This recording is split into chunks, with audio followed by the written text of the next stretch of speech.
Gerai Indomaret di Bandung roboh, seluruh bangunan rata dengan tanah.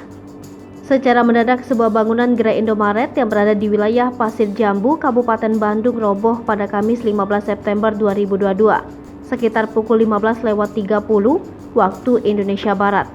Menurut Kapolsek Pasir Jambu AKP Dana Suhenda, bangunan Indomaret itu tiba-tiba saja ambruk, padahal tidak ada hujan ataupun angin. Indomaret tersebut ambruk sekitar pukul 15.30. Diduga tembok dinding Indomaret sudah lapuk, sehingga tidak kuat menopang bangunan dan ambruk secara tiba-tiba. Sesaat sebelum bangunan ambruk, di dalam Indomaret itu sendiri masih ada pegawai serta konsumen yang tengah berbelanja. Beruntung semua orang yang di dalam bangunan sudah keluar sebelum bangunan rata dengan tanah. Sementara itu, menurut karyawan dan konsumen, sebelum bangunan ambruk dikagetkan dengan suara retakan dan getaran dari tembok bangunan, sehingga mereka langsung keluar melarikan diri ke tempat aman.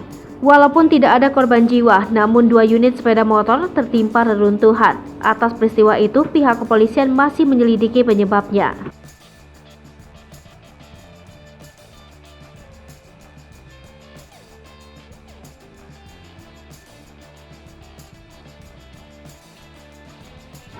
Indomaret Pasir Jambu, waduh runtuh ya.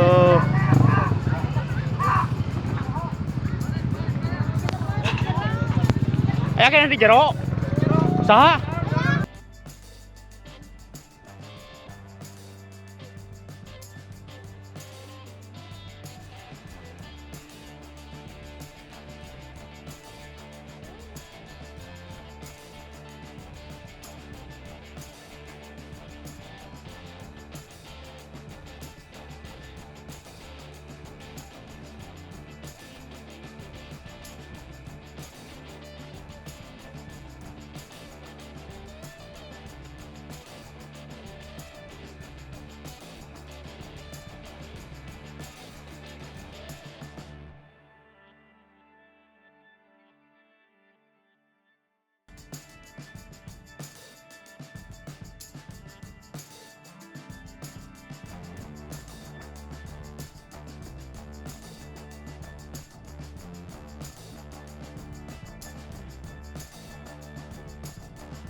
Hai pemirsa Sri Popo TV, jangan lupa komen, like, dan subscribe, serta tonton terus berita-berita terupdate lainnya ya.